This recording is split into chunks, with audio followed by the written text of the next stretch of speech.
Thank you.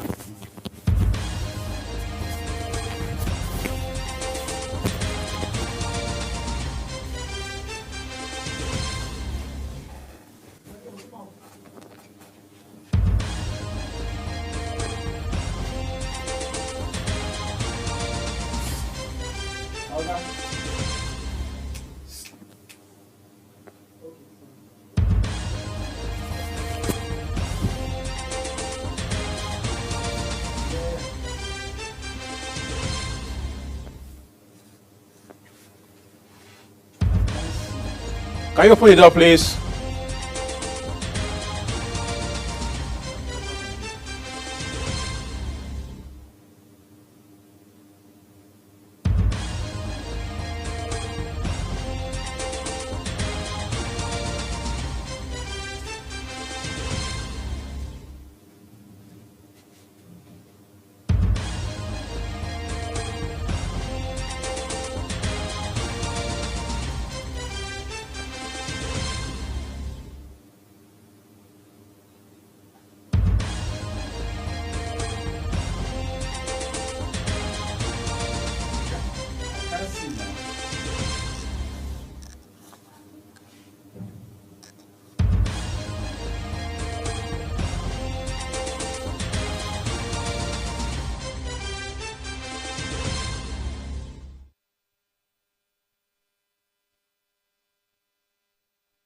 TV News Express. National Assembly workers seek return to pension scheme. In business, organized private sector faults monetary policy committee of the CBN over 27.5% interest rates. On the foreign scene, federal government lauds Cameroon's commitments over regional stability. And in sport, Flying Eagles will perform better at World Cup, says Bameyi.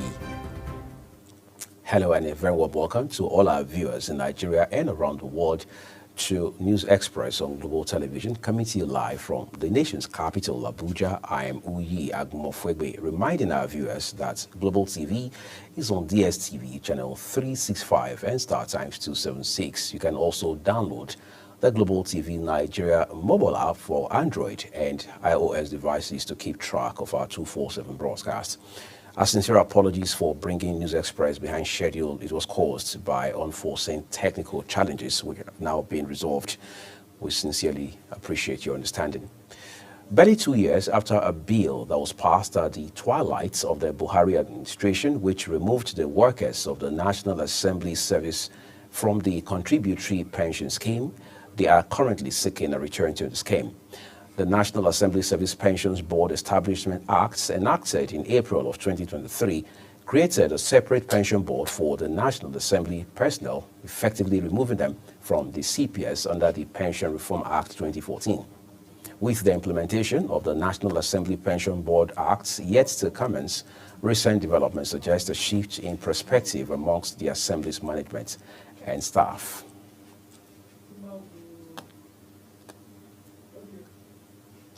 A member of the House of Representatives, Siduma Egariwe, has called for the cancellation of the 2025 Unified Tertiary Matriculation Examination, UTME, citing what he described as a catastrophic institutional failure by the Joint Admissions and Matriculation Board, JAMB.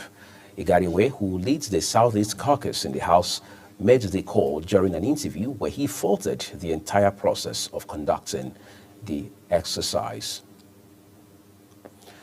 The Southeast Caucus of the People's Democratic Party has appealed to the party's National Working Committee and other stakeholders to retain its nominee for the position of National Secretary. Speaking at the PDP National Secretariat in Abuja, Senate Minority Whip Senator Osita Ungu announced the region's unanimous decision to nominate former National Youth Leader Sunday Ude Okoye for the role. Our correspondent, Godwin Sunday, has details. The party has been grappling with internal divisions since the 2023 elections. Tensions rose further in December 2024 after the Southeast Zonal Caucus and a lower court backed Ude Okoye's nomination. While the PDP Governors, Board of Trustees and the National Working Committee accepted the decision, Senator Samuel Anyau took the matter to the Supreme Court. But on March the 21st, the court dismissed its challenge, ruling that internal party matters are not for the courts to decide. Senator Ungo called on the party leadership to consider the Southeast request, citing similar precedents. He emphasized that the caucus is not issuing demands but making a respectful appeal aimed at fostering unity and growth within the party. To look at a zone who has been the bedrock and backbone of the PDP, a zone who has delivered all their National Assembly members, all governors to the PDP in the past, who is eager to redeem his past glory. We are praying that the request of this zone should not be jettisoned. Let us look at it based on the point of its merits.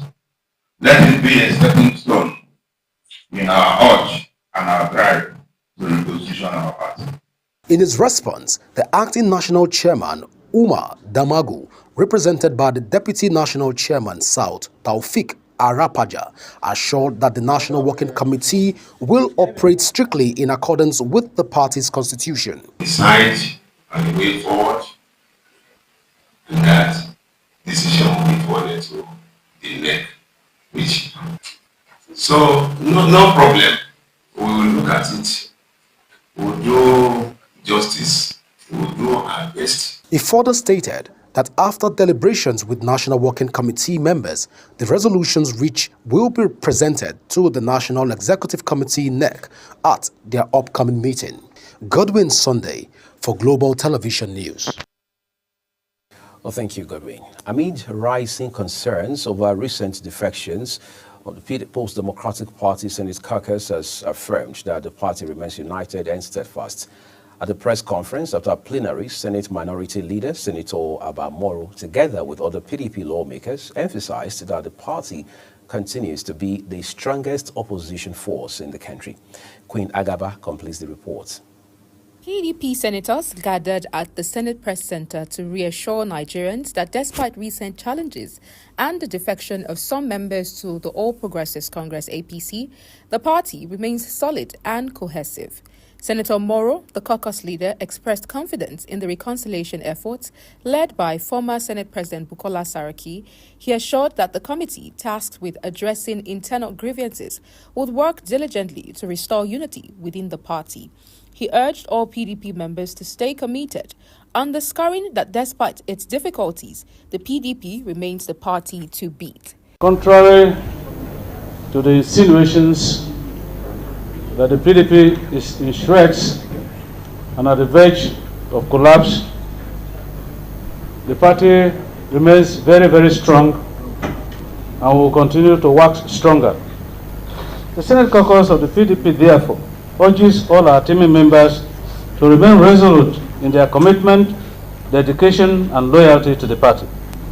The caucus believes that a series of activities lined up by the leadership of the party will throw up a new lease of life and leadership in the party that will make it very competitive in future elections. Additionally, Senator Moro noted that the PDP is capable of forming coalitions when necessary to strengthen its political positions. Of all the opposition parties, the PDP's umbrella is big enough to accommodate all persons desirous of coalition. The People's Democratic Party, therefore, should drive the coalition when and if it becomes necessary. To date, 3 lawmakers from Kebbi State and 1 from Delta North have defected from the PDP to APC, alongside other defections from various political parties. For Global Television, Queen Agaba reporting.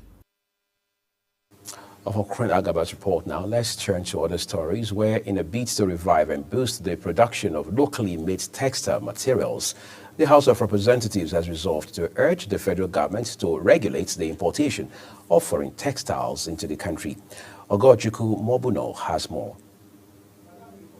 We'll bring you details of that story later, but let's look at other stories for you. Wife of Zamfara State Governor Uriah Dauda Lawal has appealed to Governor Dauda Lawal to approve 6 months of paid maternity leave for all working mothers in both the public and private sectors.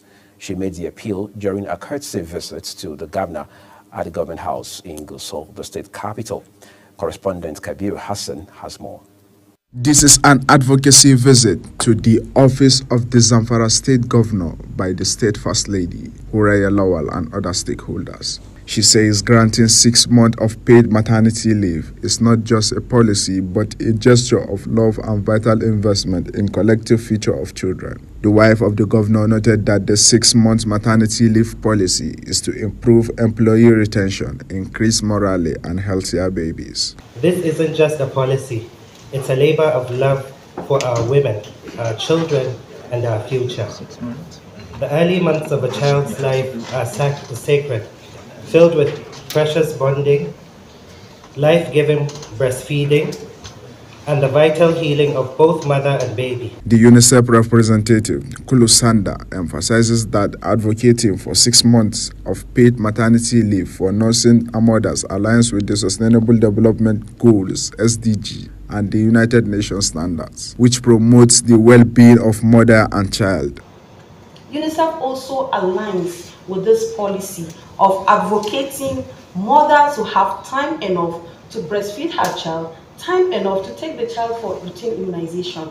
Governor Dauda Lawal commended the First Lady for her advocacy and assured that the request will be thoroughly deliberated with the members of the State Executive Council. He affirmed his administration commitment to supporting policies that directly benefit citizens. You know, what is working well. So myself and my colleagues here will look into your request and we'll dissect it, digest it, and then come up with a framework on how it is going to be. Whether it is going to be the 6 months, whether it is going to be less, but it's something that we will look into, and I can assure you we'll come back to you within the shortest possible. The governor also expressed appreciation to the delegation and development partners, including UNICEF, for their continued support and collaboration with the state government. Hassan Kabir reporting for Global TV. We appreciate your reporting, Kabira. As the high cost of living continues eating deep into the people's earnings, traders in Kano are hopeful that prices of food items will gradually drop. Global TV correspondent Idris Jibrin reports that a bag of 100 kg rice is now sold at between 100 to 130,000 naira.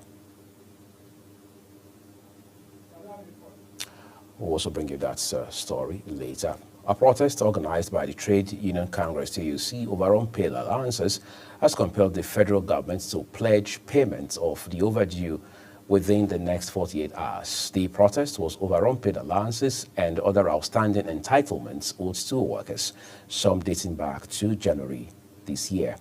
Godwin Sunday has it for Global Television. The workers, dressed in red attire, blocked the main gate of the Ministry of Finance, effectively shutting down operations and disrupting traffic flow. They carried placards with messages such as "Wale Edun released the payment file" and "Please pay our entitlement," demanding immediate payment from the Finance Minister, Wale Edun. The protest was marked by the refusal of the protesters to engage with lower-ranking officials and their insistence on speaking directly with the Finance Minister. Attempts by ministry officials to open dialogue were rebuffed, and the protests continued throughout the morning, causing significant disruption. In response to the protests, the federal government gave a firm assurance that all outstanding payments, including allowances and wages awards, would be settled within the next 48 hours. 48 hours, you will receive your payment. So on this note, I want to thank you people for agreeing to allow us to enter the office so that we do our work for you to have what you are looking for.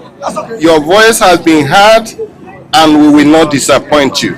This protest was made to the protesting workers and under the TUC as a direct reaction to their demand for the improved welfare conditions and the clearing of arrears. We've seen the approval. We want it to translate into Naira and Kobo within a reasonable time. In the meantime, we are not calling off this action, sir. we are only going to suspend for a while. We will provide further instruction on our platform when we will resume here tomorrow. I wish to also put on notice, Honorable Pamsec, that all affiliates of TUC have been put on red alert. Tomorrow we will converge here, but I tell you, comrades, further directives will be, you will see it on your platform on the next line of action. First, the protest successfully pressured the government to commit to resolving the issues of unpaid allowances promptly. Godwin Sunday, reporting for Global TV News.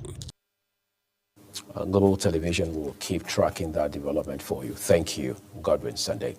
The House of Representatives has passed for second reading a bill for an act to authorize the issuance from the Federal Capital Territory Administration's Statutory Revenue Fund of the Federal Capital Territory Administration accounts a total sum of over 1.7 trillion naira.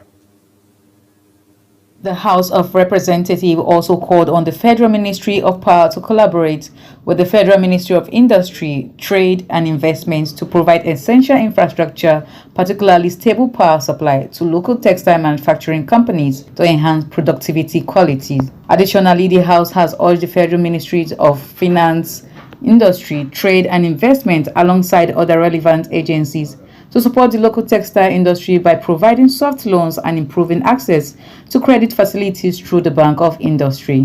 These resolutions followed the adoption of a motion moved by Honorable Garba Mohammed during plenary. Concerned over the significant decline in the textile industry over the last 2 decades, resulting in the layoff of thousands of workers from companies like Kaduna Textile, Kano Textile, Aba Textile, United Nigeria Textile, Fast Spinners, among others.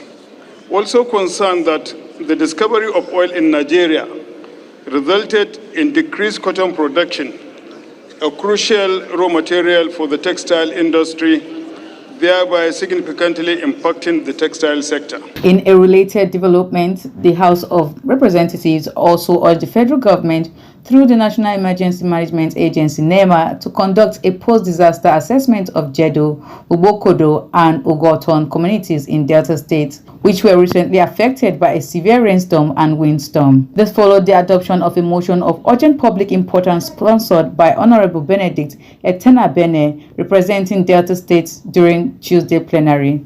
Curious that the residents of these affected communities are in dire need of aids to cushion the effect of the disaster that befalls them. Believe that if urgent steps are not taken to come to the aid of these people, of the affected communities as their means of livelihood were gone, coupled with this critical time of the impact of the nation's economy, it will spell doom on the people. Ogochukwu Mobno reporting for Global Television News. Thank you, Ogochukwu. The Nigerian Senate has approved the bill to amend the National Assembly Service Permission Board Act 2003 for its second reading. We're hoping that continues to develop so we can bring you those details. We'll take a break now on News Express. When we return, more stories for you. Please stay with us.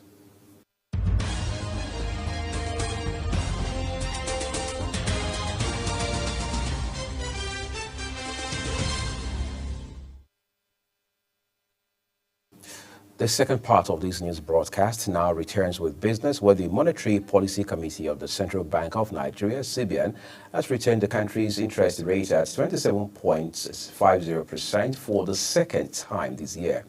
Governor of the Apex Bank, Olayemi Kadoso, disclosed this during a press briefing after the 300th MPC meeting in Abuja.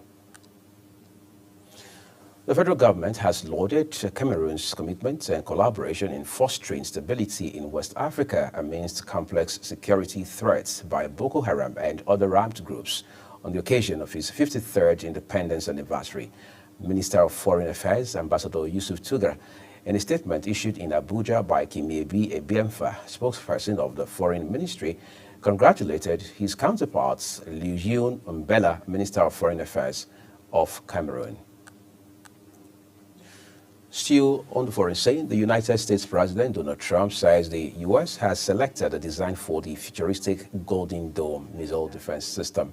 This after returning to the White House in January, Trump unveiled his intentions for the system, all aimed at countering next-generation aerial threats to the U.S., including ballistic and cruise missiles.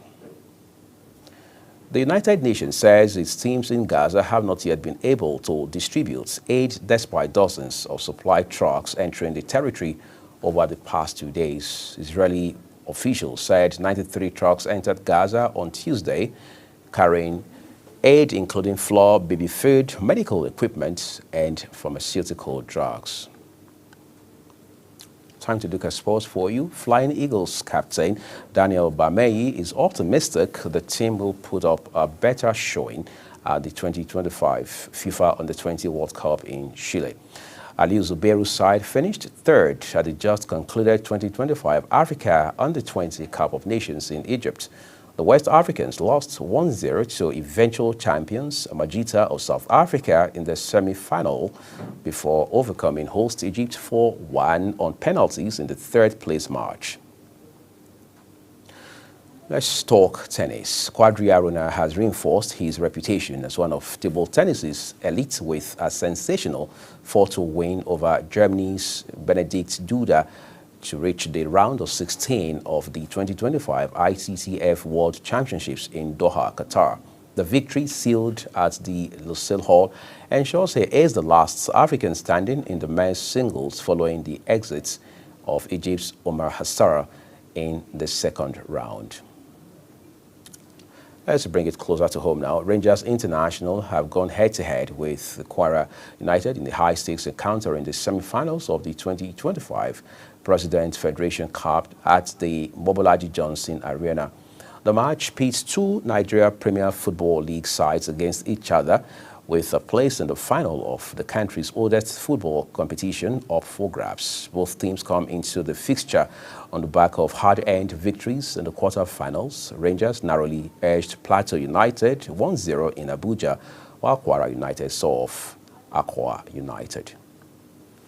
Let's end News Express now with a recap of some of our big stories.